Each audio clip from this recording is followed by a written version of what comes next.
नमस्कार दोस्तों, स्वागत है आप सभी का।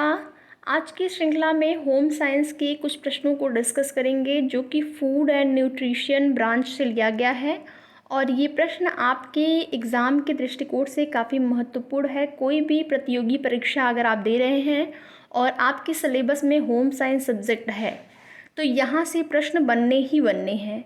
तो देखेंगे आज की श्रृंखला का पहला प्रश्न। उससे पहले जो भी अभ्यर्थी चैनल पर नए हैं सब्सक्राइब करके वीडियो अगर पसंद आए तो लाइक शेयर भी कर दीजिएगा। देखते हैं आज का पहला प्रश्न क्या है। तो ये आपका पहला प्रश्न है, डिब्बा बंद जैम या जेली पर चिन्ह लगा रहता है। कौन सा सिंबल लगा होता है डिब्बा बंद जैम या जेली पर? ऑप्शन नंबर ए है एगमार्क, ऑप्शन बी है ISI, ऑप्शन सी है FPO, ऑप्शन नंबर डी है इनमें से कोई नहीं। तो जो डिब्बा बंद जैम या जेली होता है उस पर जो चिन्ह लगा होता है वह होता है FPO का। कौन सा? FPO का। और आप ये भी जान लीजिए कि FPO का फुल फॉर्म क्या होता है। तो इसका फुल फॉर्म होता है फ्रूट प्रोडक्ट।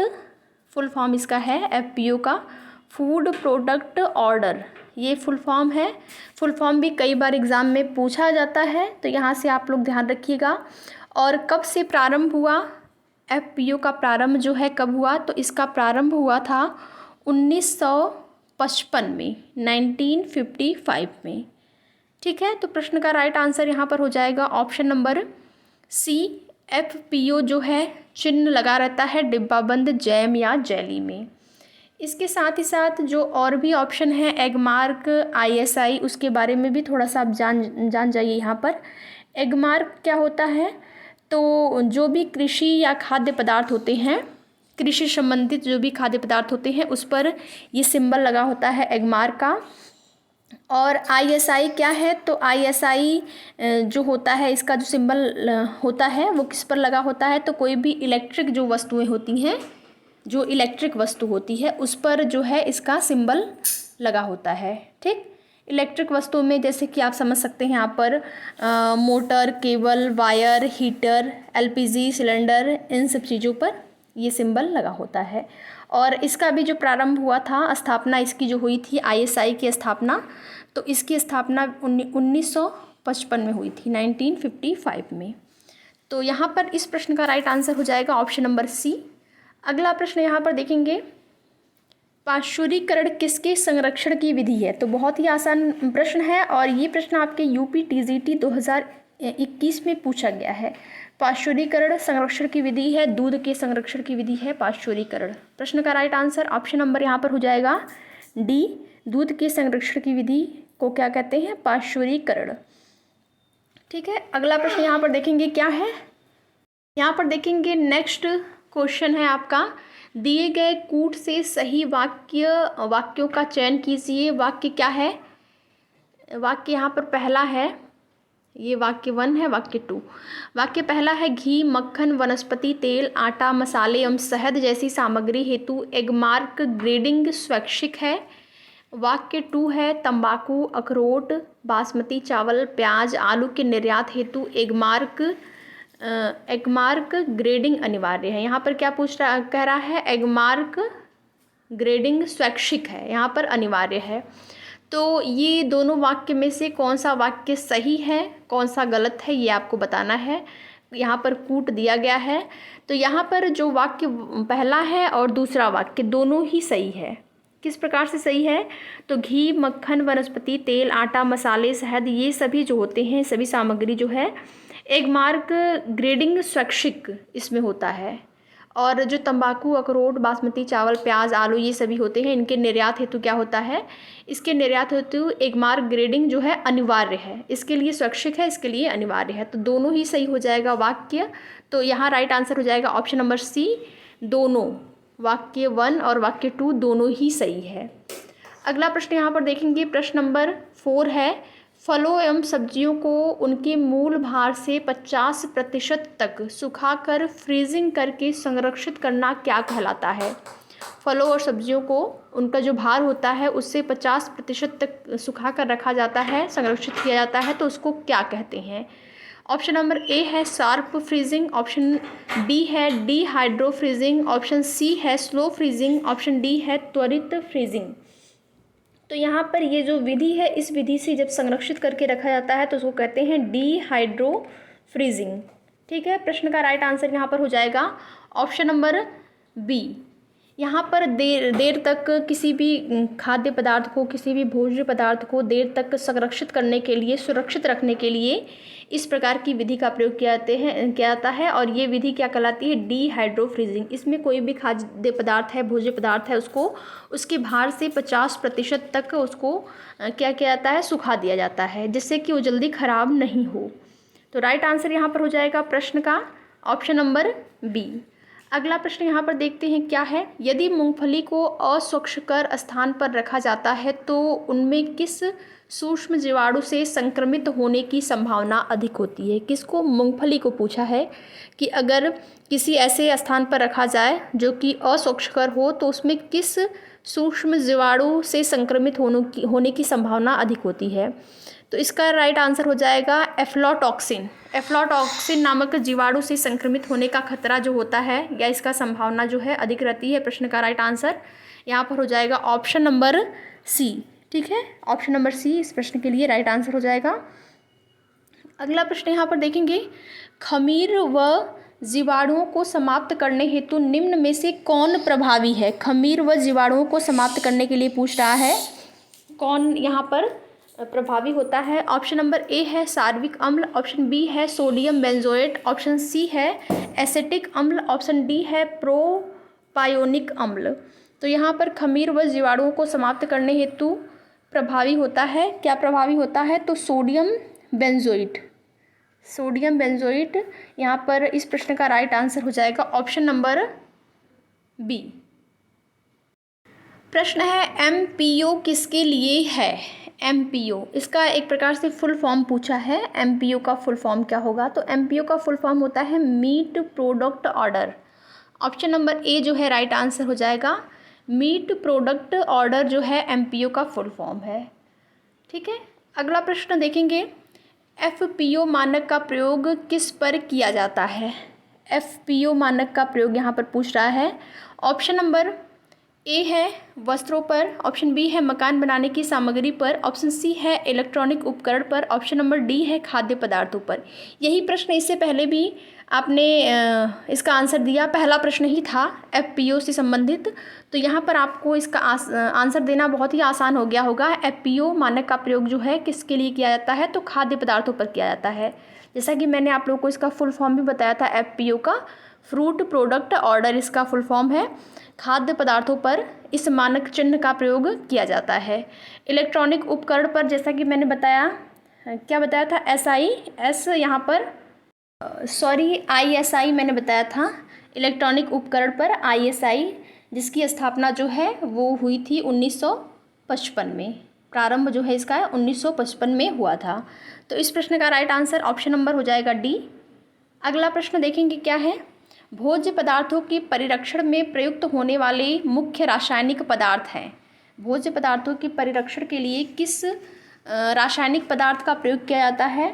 तो भोज्य पदार्थ के परिरक्षण के लिए जिस रसायन का प्रयोग किया जाता है उसको कहते हैं सोडियम बेंजोइट। सोडियम बेंजोइट का प्रयोग जो है, अगर जैम बनाना है या फिर जैम, जेली, सॉस और केचप, इन सभी भोज्य या खाद्य पदार्थों को सुरक्षित रखने के लिए एक रसायन का प्रयोग किया जाता है और उस रासायनिक पदार्थ को कहते हैं सोडियम बेंजोइट। प्रश्न का right answer option number B हो जाएगा।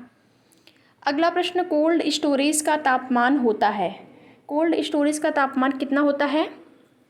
तो कोल्ड स्टोरेज का तापमान होगा यहाँ पर इस प्रश्न के लिए राइट आंसर 0 से 32 फ़ारेनहाइट। ऑप्शन नंबर ए जो है राइट आंसर हो जाएगा। और इस कोल्ड स्टोरेज का तापमान इतना फ़ारेनहाइट होता है और कोल्ड स्टोरेज पर कोई भी खाद्य या भोज्य पदार्थों को सुरक्षित रखने के लिए प्रयोग किया जाता है, जैसे फल हो गया, सब्जियां, मसाले और मीट, या फिर कोई भी डेयरी प्रोडक्ट है, दूध से बने हुए कोई भी खाद्य पदार्थ है, भोज्य पदार्थ है, तो उसको जो है संरक्षित करके रखते हैं। और कोल्ड स्टोरेज का तापमान कितना होता है, तो 0 से 32 फ़ारेनहाइट। प्रश्न का राइट आंसर यहाँ पर हो जाएगा ऑप्शन नंबर ए। अगला प्रश्न देखेंगे, सिरके में पाया जाता है, सिरके में क्या पाया जाता है। ऑप्शन नंबर ए है एसिटिक एसिड, ऑप्शन बी है citric acid, option number C है ब्यूट्रिक एसिड, ऑप्शन डी है उपर्युक्त में से कोई नहीं। तो यहाँ पर राइट आंसर हो जाएगा सिरके में पाया जाता है एसिटिक एसिड। ये प्रश्न आपका कई बार एग्जाम में पूछा गया है, ध्यान रखिएगा, सिरके में एसिटिक एसिड पाया जाता है। ठीक है, और इसका स्वाद जो होता है वो खट्टा होता है और गंध जो होती है बहुत तीखी होती है। ठीक है, प्रश्न का राइट आंसर ऑप्शन नंबर ए हो जाएगा। अगला प्रश्न है, फलों एवं सब्जियों के काटने में एंजाइमी भूरापन ब्राउनिंग को निम्न के द्वारा रोका जा सकता है। किस प्रकार से या किस विधि से रोका जाता है जब फल या सब्जियों को काट कर रखते हैं तो उसमें एंजाइमी भूरापन आ जाता है। जैसे कि सेब को अगर आपने काट के रख दिया तो थोड़ी देर में ही या कहें कि 2-3 मिनट बाद ही उसमें इस प्रकार का भूरापन आ जाता है। तो इसको या इससे बचाने के लिए फल और सब्जियों को कौन सा प्रयोग किया जाता है, वही आपसे यहाँ पर प्रश्न में पूछ रहा है। ए है संतुलन, और बी है पीएच बढ़ाना, सी एंटीऑक्सीडेंट का प्रयोग, डी पानी में डुबोना, ई हवा में खुला छोड़ देना।